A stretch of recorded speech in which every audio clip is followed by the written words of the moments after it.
এই ভাষা আন্দোলনের ইতিহাস নিয়ে আমরা কথা বলছিলাম। সত্যি সত্যি কিভাবে হিন্দু বাঙালিদের অবদান সুন্দরভাবে সুকৌশলে মুছিয়ে দেওয়া হলো, আর কেন মুছে দেওয়া হলো, কেন পাঠ্যপুস্তকে থাকলো না, কেন আজকে আমাদের এই নিয়ে আলোচনা করতে হচ্ছে এতগুলো বছর পার করে? রক্তিমবাবু, ধন্যবাদ আপনাকে। যে এতদিন আমরা যে পথে হেঁটেছি, ভাষা আন্দোলন যে পথে এগিয়েছে, দেখেছি আমরা ইতিহাসকে, সেই ইতিহাসেরটা যে মিথ্যে, তার বিপরীতে যে একটা সত্যিকারের মানুষের ইতিহাস আছে, সে কথাটা বলার জন্য রিপাবলিক বাংলাকে ধন্যবাদ। দীর্ঘদিন ধরে এই কথাটা আমি বলার চেষ্টা করছিলাম, কারণ ধীরেন্দ্রনাথ দত্তের পরিবারের সঙ্গে আমার একটা ব্যক্তিগত সম্পর্ক আছে। ওনার মেয়ে এখনও বেঁচে আছেন, গোলপার্কে থাকেন। ধীরেন্দ্রনাথ দত্তের মেয়েকেই তার দেশ ছেড়ে এই দেশে চলে আসতে হয়েছে। এর থেকে দুর্ভাগ্যের আর কি হতে পারে? দেখুন, এই দুটো ঘটনা। ধীরেন্দ্রনাথ দত্তের পরিবার তো থাকতেই পারেনি। ধীরেন্দ্রনাথ দত্ত তিনি কার এমপি ছিলেন? কংগ্রেসের এমপি ছিলেন। কংগ্রেস রীতিমতো 47-এর দেশভাগের পর যখন ভারতকে পেয়ে গেল, তখন ভুলে গেল যে ইস্ট পাকিস্তানে তার কয়েকজন এমপি রয়েছে, যার মধ্যে অন্যতম সেরা একজন এমপি ছিলেন ধীরেন্দ্রনাথ দত্ত। তাকে তারা ভুলে গেল। ধীরেন্দ্রনাথ দত্ত বারবার অ্যাপিল করেছিলেন যে কংগ্রেস পার্টিটাকে ওখানে করার জন্য, কিন্তু কংগ্রেস তাতে সায় দেয়নি। ঠিক যেমনভাবে আব্দুল গফফর খানকে একদিন ছুঁড়ে ফেলেছিল কংগ্রেস নেতৃত্ব সীমান্ত গান্ধীকে, এবং সীমান্ত গান্ধী কাঁদতে কাঁদতে চোখের জল ফেলতে ফেলতে চলে গেছিলেন পেশোয়ারে, এবং তিনি বলেছিলেন গান্ধীজিকে যে কোন হায়নার মুখে আমাকে তোমরা ছেড়ে দিয়ে চলে যাচ্ছ। ঠিক একই পরিণতি ধীরেন্দ্রনাথ দত্তের হয়েছিল। সীমান্ত গান্ধী তার জীবদ্দশায় বেশি দিন জেলের বাইরে থাকতে পারেননি, তিনি বেশিরভাগ সময়টাই পাকিস্তানের কারাগারে কাটিয়েছিলেন। ঠিক একইভাবে ধীরেন্দ্রনাথ দত্ত তার জীবনের বেশিরভাগ সময় পাকিস্তানের কারাগারে কাটিয়েছেন, এবং তার শেষ পরিণতিটা হচ্ছে তাকে কুমিল্লা সেনানিবাসে, ময়নামতি সেনানিবাসে গিয়ে 71 সালে তাকে তুলে নিয়ে গিয়ে রাতের অন্ধকারে 86 বছর বয়সে তাকে খুন করা হয়, এবং তার ছেলেকে 23শে ফেব্রুয়ারি প্রথম গণপরিষদের অধিবেশনে তিনি সংশোধনী আনেন। সেই নিয়ে 25শে ফেব্রুয়ারি তুমুল বিতর্ক হয়। লিয়াকত আলী খান বলেন যে এটা তুলতে দেওয়াই ভুল হয়েছে, এবং পূর্ব পাকিস্তানের তৎকালীন প্রধানমন্ত্রী খাজা নাদিমউদ্দিন আজকে অনেকটা ইউনুসের মতো বলেছিলেন যে পূর্ব পাকিস্তানের অধিকাংশ মানুষই চান বাংলা নয়, উর্দুই হোক আমাদের রাষ্ট্রভাষা। শুধু তাই নয়, পরবর্তীতে যে কাজটা করা হলো সেটা বাংলা পঞ্জিকাকেও বদলে দেওয়া হলো। আপনি বলছেন 21শে ফেব্রুয়ারি শুরু হয়েছে হিন্দু বাঙালির হাত ধরে। শিলচরের ভাষা আন্দোলন শুরু হয়েছে হিন্দু বাঙালির হাত ধরে। সেখানেও দেখুন কংগ্রেসী সরকারের কারণে কিন্তু অসমের হিন্দু বাঙালিরা নির্যাতিত হয়েছেন, তাদের মাতৃভাষায় কথা বলতে পারেননি। অর্থাৎ ভাষা আন্দোলনের ক্ষেত্রে আজকে কংগ্রেস যদি বড়াই করে 21শে ফেব্রুয়ারি বা শিলচর পালন করতে যায়, ঠিক যেমন ভাবে তারা নেতাজি সুভাষচন্দ্র বসুর ছবি লাগাতে পারে না, ঠিক তেমন ভাবে ভাষা আন্দোলনকে স্মরণ করার কোনো অধিকার কংগ্রেসের নেই। বাংলা পঞ্জিকাকেও সংস্কার করা হয় ওখানে। আমাদের বাংলা পঞ্জিকা, যে পঞ্জিকা আমরা ব্যবহার করি, সেই পঞ্জিকার বদলে একটা পাল্টা পঞ্জিকা ওখানে নিয়ে আসা। আমি রক্তিমবাবু আসছি আপনার কাছে, আমার একই প্রশ্ন রয়েছে। আমি একটা কথা বলে শেষ করব। আজকে বাংলাদেশের যে বাঙালিরা যে বাংলা ভাষায় কথা বলেন, সেটা কি আদৌ বাংলা? সেখানে জলের বদলে বলা হয় পানি, সেখানে রামধনুর বদলে বলা হয় রংধনু, সেখানে চিৎকার করে কাঁদাকে বলা হয় আহাজারি। ঠিক একই ঘটনা আমাদের পশ্চিমবাংলায় প্রবেশ করেছে। আমাদের পশ্চিমবাংলার পাঠ্যপুস্তকে রামধনু হঠাৎ করে রাম থাকার কারণে রংধনু হয়ে গেছে। অর্থাৎ বাংলা ভাষা নিয়ে গর্ব করার মতো ভাষা আন্দোলনের ওই আলাদা একটা মায়ের মূর্তি করে তৈরি করে গিয়ে সেখানে একটু পুষ্পস্তবক নিবেদন করার অধিকার আদৌ আমাদের আছে কিনা, ধীরেন্দ্রনাথ দত্ত কিংবা কমলাকে বাদ দিয়ে এই প্রশ্নটা আজকে থেকেই যায়। একদমই তাই, এবং প্রত্যেক ক্ষেত্রে পরিবর্তনগুলো এসছে। বাকিদের সঙ্গে আলাপ করে নিয়ে এক এক করে প্রত্যেকেই যোগদান করেছেন আজকের একটা স্পেশাল এই এপিসোডে। আমার সঙ্গে রয়েছেন কবি বিনায়ক বন্দ্যোপাধ্যায়, আমার সঙ্গে রয়েছেন বাচিক শিল্পী শোভন সুন্দর বসু, আমার সঙ্গে রয়েছেন অধ্যাপক আজিজুল বিশ্বাস, এবং বললাম ব্রিটেন থেকে রয়েছেন মানবাধিকার কর্মী পুষ্পিতা গুপ্ত, যিনি বাংলাদেশের মেয়ে, দীর্ঘদিন ধরে ব্রিটেনে রয়েছেন।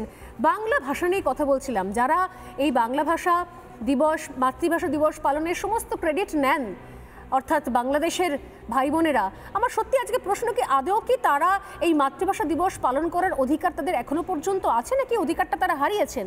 যেভাবে জল হয়ে গেছে পানি, আমন্ত্রণ নিমন্ত্রণ হয়ে গেছে দাওয়াত, স্নান হয়ে গেছে গোসল, প্রত্যেক মুহূর্তে এমনকি বৈধ অবৈধ শব্দটা পর্যন্ত জায়েজ না জায়েজ হয়ে গেছে, সেই জায়গায় দাঁড়িয়ে অধিকার তাদের আছে, নাকি অধিকার আছে একান্তভাবে আমাদের যারা এদেশে থেকে একনিষ্ঠভাবে আজ পর্যন্ত বাংলা ভাষার চর্চাটা বাংলা ভাষাতেই চালিয়ে আসছি? আমি আসবো এক এক করে। বিনায়ক আমাদের সঙ্গে রয়েছেন। বিনায়কদা কি বলবেন আজকের দিনে? আমরা শুরু করেছিলাম আজকে ধীরেন্দ্রনাথ দত্তকে দিয়ে, কারণ আমরা জব্বারের নাম শুনেছি, সেলিমের নাম শুনেছি, ভাষা দিবসে এই নামগুলো আমাদের শোনানো হয়েছে, কিন্তু 48 সালে ধীরেন্দ্রনাথ দত্ত যে আন্দোলন সূত্রপাত করেছিলেন বাংলা ভাষার জন্য, করাচি গণপরিষদে গিয়ে সেই কনভেনশনে গিয়ে বলেছিলেন যে বাংলা ভাষাকে রাষ্ট্রীয় ভাষার মর্যাদা দেওয়া হোক, তাদের ইতিহাস, তাদের নাম কি সুন্দরভাবে ভুলিয়ে দেওয়া হয়েছে। ভাষা দিবস মানে আমরা বাংলাদেশের কথা জানি, কিন্তু আমাদের আসামে বরাক উপত্যকায় যে বাচ্চা মেয়েটি বুকে গুলি খেয়েছিল কমলা ভট্টাচার্য, তার নাম আমরা মনে রাখিনি, আমাদের কোনো পাঠ্যপুস্তকে পড়ানো হয়নি। শুধুমাত্র এই ক্রেডিট কি করে বাংলাদেশের হয়? আমরা যারা বাংলা ভাষা নিয়ে এতদিন ধরে আলোচনা চালিয়ে যাচ্ছি, চর্চা চালিয়ে যাচ্ছি, এবং কোনো রকমের আরবি ফার্সি নতুন করে কোনো উর্দু ভাষাকে না ঢুকিয়ে, তারাই ক্রেডিট নেবে না? বাংলা ভাষা মাতৃভাষা দিবস পালনের অধিকার আমাদের থাকা উচিত। কি বলবেন?